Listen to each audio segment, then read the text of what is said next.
Good evening class. Last class में हम discuss कर रहे थे कि किसी भी पॉपुलेशन के कौन कौन से कैरेक्टरिस्टिक होते हैं।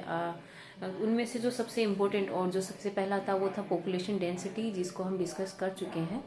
नेक्स्ट जो रिमेनिंग फैक्टर है उनको हम डिस्कस कर रहे हैं, या हम कह सकते हैं कि हम उन फैक्टर को डिस्कस कर रहे हैं जो किसी भी पॉपुलेशन की डेंसिटी को डायरेक्टली अफेक्ट करते हैं। ठीक है, वो फैक्टर कौन कौन से हैं? सबसे पहला किसी भी पॉपुलेशन की बर्थ रेट, नेक्स्ट है death rate, natality mortality, sex and age distribution.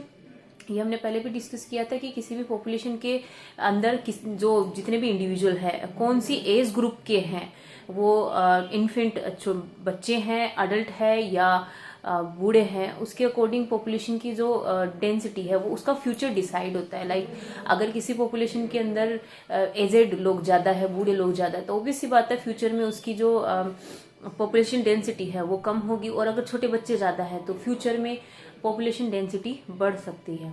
Growth form, immigration and emigration, ये कुछ ऐसे फैक्टर है जो पॉपुलेशन के कैरेक्टरिस्टिक फीचर भी है, प्लस ये वो सारे फैक्टर है जो किसी भी पॉपुलेशन की डेंसिटी को डायरेक्टली अफेक्ट करते हैं। ठीक है, इनको अब हम यहाँ पे डिटेल में डिस्कस करेंगे। तो सबसे पहले हम डिस्कस कर रहे हैं नेटिलिटी या बर्थ रेट को या जन्म दर को। ठीक है, किसी भी पॉपुलेशन की जो जन्म दर होती है वो पॉपुलेशन डेंसिटी को पॉजिटिवली अफेक्ट करती है, यानी पॉपुलेशन की जो डेंसिटी है वो बढ़ाती है। नेटिलिटी जैसे कोई भी स्पीसीज है, अगर एनिमल की बात करें तो एनिमल्स अगर बर्थ रेट उनकी बढ़ती है, या प्लांट्स की बात करें तो उनमें जर्मिनेशन हो रहा है, या एसेक्सुअल रिप्रोडक्शन परफॉर्म करने वाले पॉपुलेशन अगर कोई है वो अगर फिशिंग कर रही है, तो ये सारे के सारे नेटिलिटी के अंदर ही आएंगे। कुल मिला के यहाँ पे किसी भी पॉपुलेशन के अंदर नंबर ऑफ इंडिविजुअल बढ़ ही रहे हैं। ठीक है, तो नेटिलिटी अगर ज्यादा होती है तो ऑब्वियस सी बात है उस पॉपुलेशन की जो डेंसिटी है वो बढ़ेगी टाइम के साथ साथ। ठीक है, जो नेटिलिटी होती है इसको हम दो तरीके से हम इसको लिख सकते हैं। सबसे पहली है मैक्सिमम नेटिलिटी और दूसरी है इकोलॉजिकल या रियलिस्टिक नेटिलिटी या प्राकृतिक जन्म दर। ठीक है, सबसे पहले हम डिस्कस करते हैं कि जो मैक्सिमम नेटिलिटी है वो क्या होती है। जो मैक्सिमम नेटिलिटी होती है या जो जन्म दर होती है इसे फिजियोलॉजिकल जन्म दर भी कहा जाता है। ये वो रेट होती है या ये वो नेटिलिटी रेट होती है जिसमें कोई भी पॉपुलेशन, अगर कोई भी एनवायरमेंटल फैक्टर उसको अफेक्ट नहीं कर रहा है, तो अपनी मैक्सिमम रेट से अगर वो पॉपुलेशन बढ़ा रही है उस रेट को कहते हैं मैक्सिमम नेटिलिटी। फिर से रिपीट कर देती हूँ कि अगर किसी भी स्पीसीज को बात करें या किसी भी इंडिविजुअल की अगर हम बात करें, उसको अगर परफेक्ट कंडीशन में रखा जाए, यानी उसके लिए रिसोर्सेज सब कुछ फेवर में है, एनवायरमेंटल फैक्टर उसके लिए फेवर में, हर चीज उसके फेवर में, उस टाइम पे उसकी जो बर्थ रेट है वो मैक्सिमम होगी। ठीक है, इसको हम ह्यूमन के ऊपर अगर लेकर के देखें तो जैसे ह्यूमंस की अगर बात करें, ह्यूमन फीमेल की अगर बात करें, तो अगर वो उसकी बर्थ रेट की अगर बात करें तो जैसे 9th मंथ उसकी गेस्टेशन पीरियड होते हैं या प्रेगनेंसी पीरियड होता है, और उसके 3 से 4 महीने बाद, आफ्टर डिलीवरी 3 से 4 महीने बाद वो फिर से कंसीव कर सकती है। तो यहाँ पे एक एवरेज जो नेटिलिटी है या बर्थ रेट है या मैक्सिमम नेटिलिटी हम कह सकते हैं, तो किसी भी ह्यूमन फीमेल की जो रेट है वो 15 महीने होगी। ठीक है, 15 मंथ के अंदर वो रिप्रोडक्शन कर सकती है, ये उसकी मैक्सिमम नेटिलिटी है। ठीक है, उसके बाद में हम बात करते हैं इकोलॉजिकल नेटिलिटी की या एक्चुअल नेटिलिटी की। ठीक है, जो मैक्सिमम नेटिलिटी थी वो हाइपोथेटिकल थी, यानी किसी भी एनिमल की वो बर्थ रेट थी जो मैक्सिमम वो शो कर सकता है। अब जैसे ह्यूमन फीमेल की अगर बात करें तो 15 महीने तो मिनिमम है, 15 महीने तो मिनिमम है। 9th मंथ गेस्टेशन पीरियड के, और बाकी के कुछ मंथ है वो वापस बॉडी को प्रिपेयर करने के लिए होते हैं, तो मिनिमम जो उसको टाइम चाहिए वो 15 मंथ होता है। लेकिन अगर इकोलॉजिकल या रियलाइज्ड नेटिलिटी या प्राकृतिक जन्म दर की अगर हम बात करें तो ऐसा होता नहीं है एक्चुअल में। ठीक है, किसी भी पॉपुलेशन की जो बर्थ रेट है उसको उसकी फिजियोलॉजी तो अफेक्ट करती ही है, प्लस जो आउटर एनवायरमेंटल फैक्टर होते हैं वो भी उसकी बर्थ रेट को अफेक्ट करते हैं। फॉर एग्जाम्पल जैसे मैंने बताया कि हर 15 महीने में एक अडल्ट फीमेल जो होती है वो रिप्रोड्यूस कर सकती है, लेकिन एक्चुअल में नेचर में हमें ऐसा देखने को नहीं मिलता है। हम क्या देखते हैं कि नॉर्मली जो फीमेल है उसकी जो नेटिलिटी है या बर्थ रेट है वो 5 साल होती है, वो 5 साल बाद में रिप्रोड्यूस करती है। ठीक है। किसी भी अगर दूसरी स्पीसीज की, ह्यूमंस के अलावा अगर किसी दूसरी स्पीसीज की भी अगर हम बात कर रहे हैं तो हमेशा उसकी जो बर्थ रेट है उसको इकोलॉजिकल या एनवायरमेंटल फैक्टर जो है वो उसको हमेशा अफेक्ट करेंगे, उसकी जो बर्थ रेट है उसको वो हमेशा अफेक्ट करेंगे। तो मैक्सिमम नेटिलिटी बहुत ही रेयर केस में होती है, क्योंकि किसी भी एनिमल के लिए सारे जो सर्कमस्टेंसेज है या सारी जो कंडीशन है वो फेवर में हमेशा नहीं होती है। ठीक है, क्योंकि एनवायरनमेंट में आउटर फैक्टर भी अफेक्ट करेंगे, रिसोर्सेज की भी कमी होगी, कंपटीशन भी उनके अंदर हो रहा है, या मोर्टिलिटी भी किसी वजह से उनकी बढ़ रही है, किसी न किसी वजह से उनकी जो मैक्सिमम नेटिलिटी है वो पॉसिबल नहीं होती है। ठीक है। इसके बाद में नेक्स्ट जो बर्थ रेट है उसको एक छोटा सा यहाँ पे फॉर्मूला लिखा हुआ है, उसके थ्रू हम उसको कैलकुलेट कर सकते हैं। यहाँ पे डेल्टा एन जो है वो सारे उन नए ऑर्गेनिज्म को या नए जीवों को डिनोट करता है जो किसी भी पॉपुलेशन में नए उत्पन्न हुए हैं या नए पैदा हुए हैं। और डेल्टा टी जो है वो एक पर्टिकुलर टाइम ड्यूरेशन को डिनोट करता है कि एक पर्टिकुलर टाइम ड्यूरेशन के अंदर एक पॉपुलेशन के अंदर कितने नए ऑर्गेनिज्म या नए कितने जीव पैदा होते हैं। ठीक है। और ये जो बर्थ रेट है ये पॉजिटिव हो सकती है, ये 0 हो सकती है, लेकिन ये नेगेटिव कभी भी नहीं होती है। ठीक है।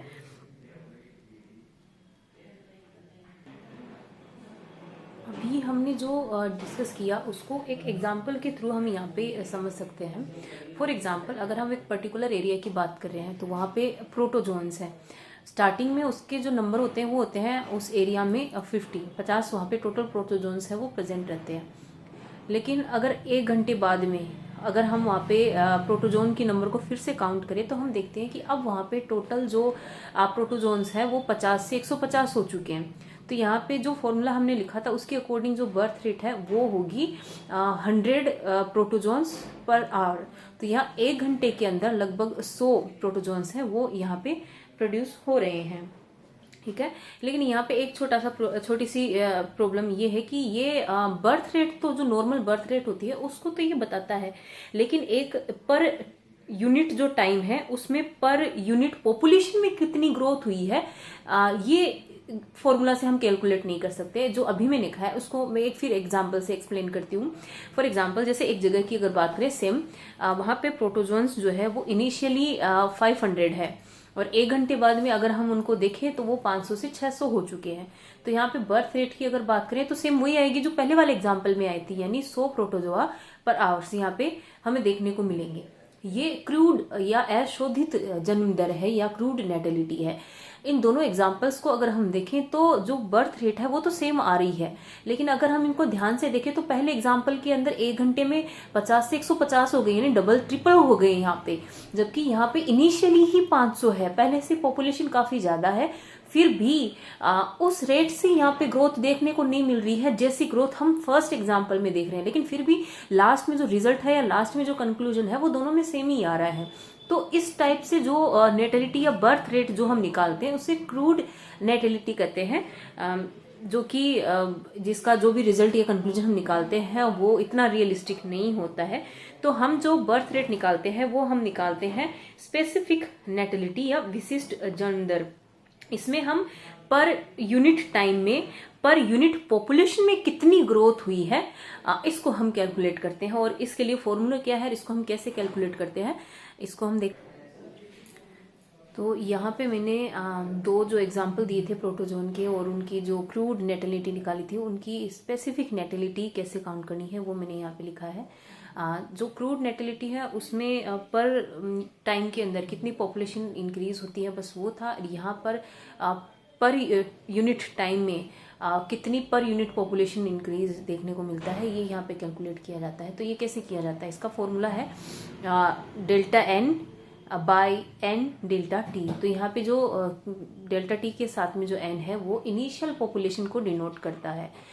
यहाँ पे जब हम दोनों एग्जाम्पल्स की जो स्पेसिफिक नेटिलिटी हम कैलकुलेट करते हैं तो फर्स्ट एग्जाम्पल की जो नेटिलिटी रेट है वो 2 आती है एंड सेकंड जो एग्जाम्पल है उसकी जो एक्चुअल नेटिलिटी है या स्पेसिफिक नेटिलिटी है वो 0.2 आती है, जो कि क्रूड नेटिलिटी से दोनों का क्रूड नेटिलिटी से अलग है, क्योंकि क्रूड नेटिलिटी में दोनों की सेम थी जो नेटिलिटी थी, लेकिन यहाँ पे जो स्पेसिफिक नेटिलिटी है वो दोनों की अलग अलग है।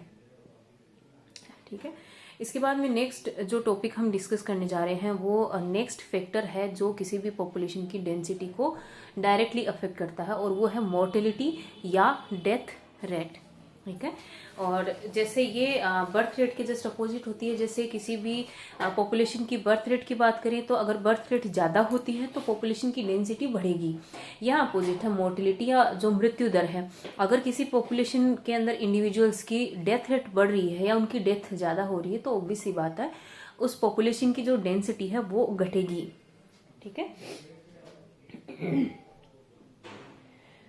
ये जो मोर्टिलिटी है ये भी दो टाइप की होती है। जैसे नेटिलिटी के अंदर अपन ने देखा था कि मैक्सिमम नेटिलिटी और इकोलॉजिकल नेटिलिटी, ठीक वैसे ही यहाँ पे जो मोर्टिलिटी या डेथ रेट है वो दो टाइप की हो सकती है। सबसे पहली है मिनिमम मोर्टिलिटी या पोटेंशियल मोर्टिलिटी, और दूसरी है इकोलॉजिकल मोर्टिलिटी या रियलाइज्ड मोर्टिलिटी।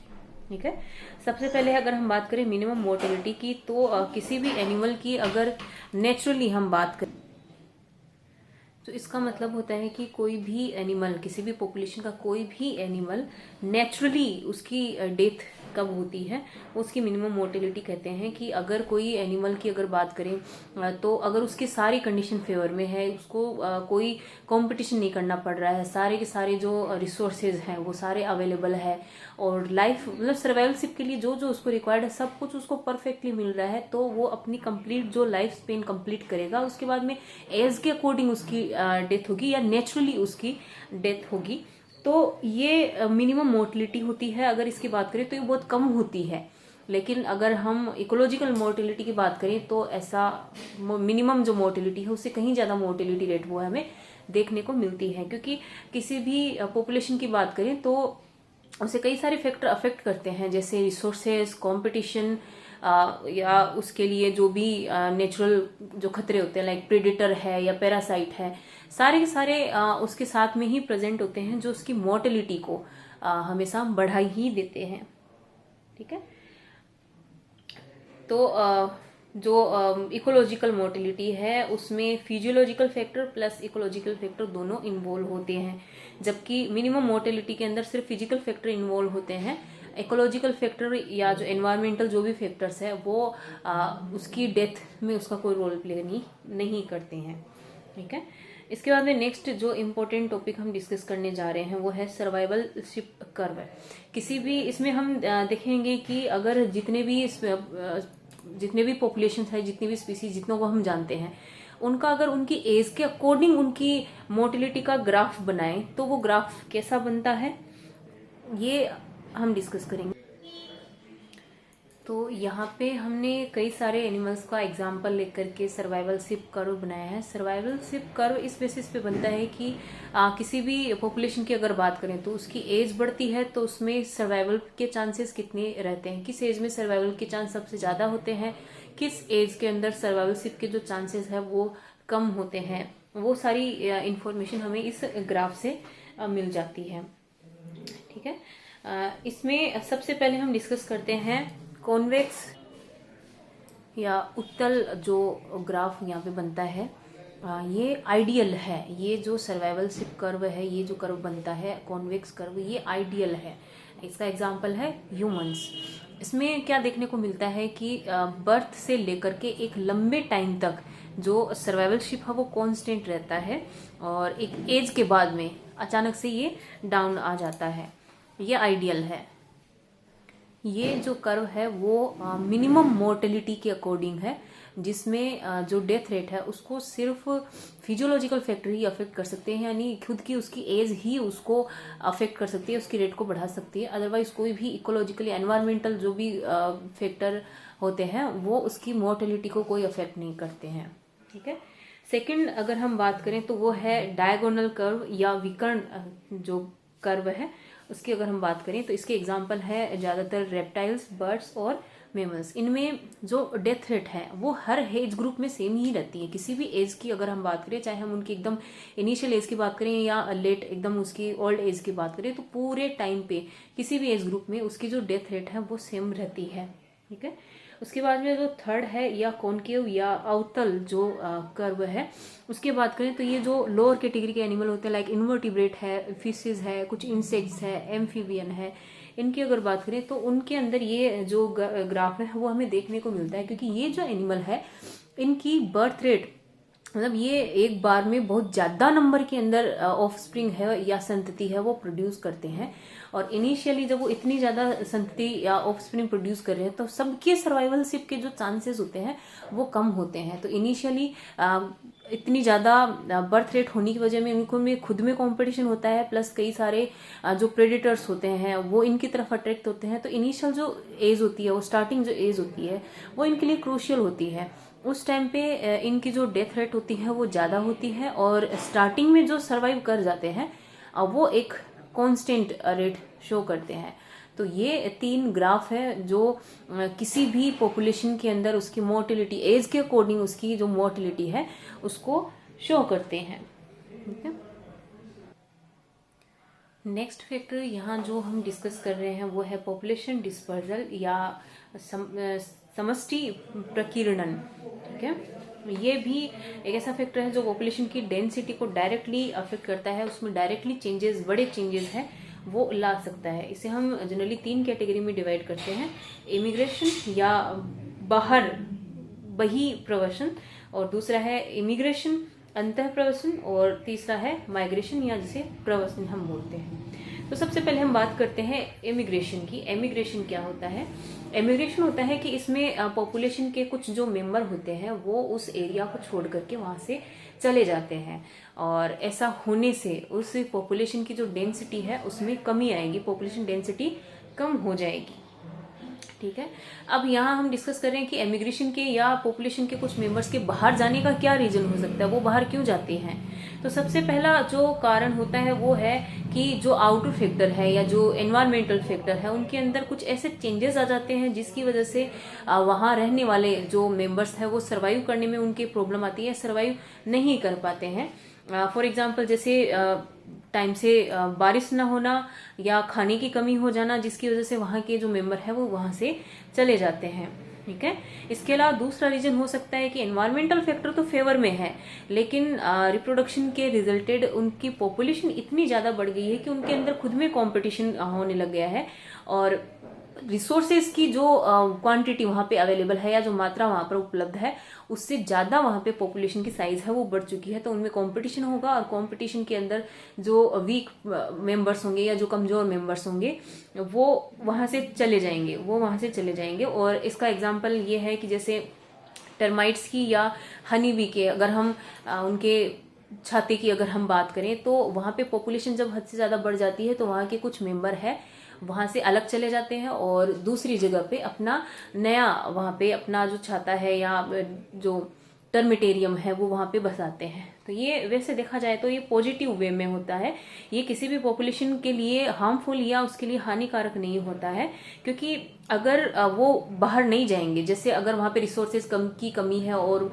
कुछ मेंबर वहां से चले जाते हैं, लेकिन अगर वो वहां से नहीं गए तो वहां पे कंपटीशन बढ़ जाएगा और जो मेंबर है वो सरवाइव नहीं कर पाएंगे, वो मर जाएंगे। ठीक है, और जेनेटिकली भी अगर देखें तो ये इम्पोर्टेंट होता है, क्योंकि जो मेंबर बाहर गए हैं वो उन स्पेसिफिक जीन्स का बाहर डिस्पर्जन करते हैं या बाहर उनको फैलाते हैं। ठीक है, इसके बाद में नेक्स्ट जो सेकंड है वो है इमिग्रेशन। इमिग्रेशन में क्या होता है कि कुछ दूसरी जो स्पीसीज के मेंबर होते हैं वो माइग्रेट करके अंदर आ जाते हैं, उस पर्टिकुलर एरिया या उस पॉपुलेशन के साथ में वो मिक्स हो जाते हैं। ये एमिग्रेशन से जस्ट अपोजिट होता है। एमिग्रेशन से पॉपुलेशन डेंसिटी है वो कम होती है, जबकि अंतःप्रवासन या इमिग्रेशन से जो पॉपुलेशन डेंसिटी है वो बढ़ती है। तो इमिग्रेशन के भी वही रीजन है जो एमिग्रेशन के थे, कि अगर किसी जगह पर किसी रिसोर्सेज अच्छे अवेलेबल है या कंपटीशन कम है या हैबिटाट जो है वो कंप्लीटली ऑक्यूपाइड नहीं है या भरे हुए नहीं है, तो वहां पे इमिग्रेशन जनरली देखने को मिलता है। तो एक जगह पे अगर एमिग्रेशन होता है तो दूसरी जगह पे आपको इमिग्रेशन देखने को मिलेगा। एक जगह का इमिग्रेशन दूसरी जगह के लिए एमिग्रेशन का काम करता है। ठीक है। इसके बाद में नेक्स्ट हम बात करते हैं माइग्रेशन की। तो माइग्रेशन जो है वो एक पर्टिकुलर टाइम इंटरवल के बाद या एक विशेष समय अंतराल के बाद में शो की जाने वाली एक्टिविटी है। इसमें जैसे ज्यादातर बर्ड्स होते हैं, कुछ फिशेज होती हैं, वो क्या करते हैं, अपना जो हैबिटाट है वो छोड़ करके किसी दूसरी हैबिटाट में चले जाते हैं। इनका जो मेन रीजन होता है वो होता है रिप्रोडक्शन या फूड की अवेलेबिलिटी या आउटर एनवायरमेंटल फैक्टर। ठीक है। फॉर एग्जाम्पल जैसे साइबेरियन क्रेन है, वो सर्दियों का जब टाइम यहाँ पे होता है तो वो अपने जो मेन हैबिटाट है साइबेरिया है उसको छोड़ करके यहाँ अपने एरिया में जो एशियन एरिया है, जो इंडिया है, वहां पर ये आ जाते हैं। या बर्ड्स जो है वो भी माइग्रेशन शो करते हैं, जैसे सुबह वो अपना जो भी नेस्ट या जो घोंसला है उसको छोड़ करके चले जाते हैं और फूड की तलाश में, और शाम को वापस आ जाते हैं। तो ये माइग्रेशन कहलाता है। ठीक है। इसके बाद में नेक्स्ट जो हमारा टॉपिक होगा जो पॉपुलेशन डेंसिटी को डायरेक्टली अफेक्ट करता है वो है age sex distribution. Age sex distribution जो है वो भी डायरेक्टली किसी पॉपुलेशन की डेंसिटी को अफेक्ट करता है। और एज सेक्स डिस्ट्रीब्यूशन में को हम 3 ग्रुप में हम डिवाइड कर सकते हैं। एज के अकॉर्डिंग हम पॉपुलेशन को 3 पार्ट में डिवाइड कर सकते हैं, pre reproductive age and post reproductive age. Pre reproductive age के अंदर हम उन मेंबर्स को रखते हैं जिनकी एज बहुत कम है या जो एज में बहुत कम है, जो आगे चल करके रिप्रोडक्टिव एज ग्रुप का फॉर्मेशन करेंगे, जो रिप्रोडक्शन कर नहीं रहे हैं लेकिन फ्यूचर में करेंगे। दूसरे होते हैं जो प्रेजेंट टाइम में रिप्रोडक्शन कर रहे हैं या रिप्रोडक्टिव एज ग्रुप के। थर्ड कैटेगरी के अंदर आते हैं पोस्ट रिप्रोडक्टिव एज ग्रुप के मेंबर, जो अब रिप्रोडक्शन नहीं करेंगे या जो बुजुर्ग लोग हैं वो इस ग्रुप के अंदर आते हैं। ठीक है। इन यहाँ पे अगर किसी पॉपुलेशन के अंदर हम इन 3 कैटेगरी को अगर हम रखें तो टोटल जो भी नंबर हमारे पास निकल करके आते हैं कि प्री रिप्रोडक्टिव एज में कितने मेंबर है, रिप्रोडक्टिव एज में कितने मेंबर है या पोस्ट रिप्रोडक्टिव एज में कितने मेंबर है, इसके अकॉर्डिंग हम किसी भी पॉपुलेशन डेंसिटी का फ्यूचर हम बता सकते हैं। फॉर एग्जाम्पल अगर मैं कहूँ कि किसी पॉपुलेशन के अंदर प्री रिप्रोडक्टिव एज के जो मेंबर है वो ज्यादा है, मोर देन 50% है, तो उस पॉपुलेशन का फ्यूचर क्या होगा, उस पॉपुलेशन की डेंसिटी का फ्यूचर क्या होगा। ऑब्वियस सी बात है, पॉपुलेशन डेंसिटी जो है वो फ्यूचर में बढ़ेगी, क्योंकि ये जो प्री रिप्रोडक्टिव एज ग्रुप के मेंबर है वो अभी रिप्रोडक्शन नहीं कर रहे, लेकिन फ्यूचर में ये रिप्रोडक्शन करके पॉपुलेशन डेंसिटी को बढ़ाएंगे। ठीक वैसे अगर मैं कहूँ रिप्रोडक्टिव एज ज्यादा है तो यहाँ पे कॉन्स्टेंट आपको देखने को मिलेगा। ठीक है। क्योंकि रिप्रोडक्टिव एज ग्रुप के मेंबर अब आगे पोस्ट रिप्रोडक्टिव एज की तरफ जाएंगे। ठीक है। और अगर किसी पॉपुलेशन के अंदर पोस्ट रिप्रोडक्टिव एज ग्रुप के मेंबर ज्यादा है तो वहां पे पॉपुलेशन डेंसिटी नेगेटिव जाएगी, क्योंकि ये रिप्रोडक्शन नहीं कर सकते हैं, रिप्रोडक्शन में पार्टिसिपेट नहीं कर सकते हैं, तो फ्यूचर में जो पॉपुलेशन डेंसिटी है वो घटेगी। ठीक है। नेक्स्ट हमारा जो टॉपिक रहेगा वो है एज सेक्स पिरामिड। उसमें मैंने ये अभी जो कुछ भी आपको बताया है इसको हम पिरामिड के फॉर्म में हम इसको बनाएंगे, ये हम करेंगे नेक्स्ट क्लास में।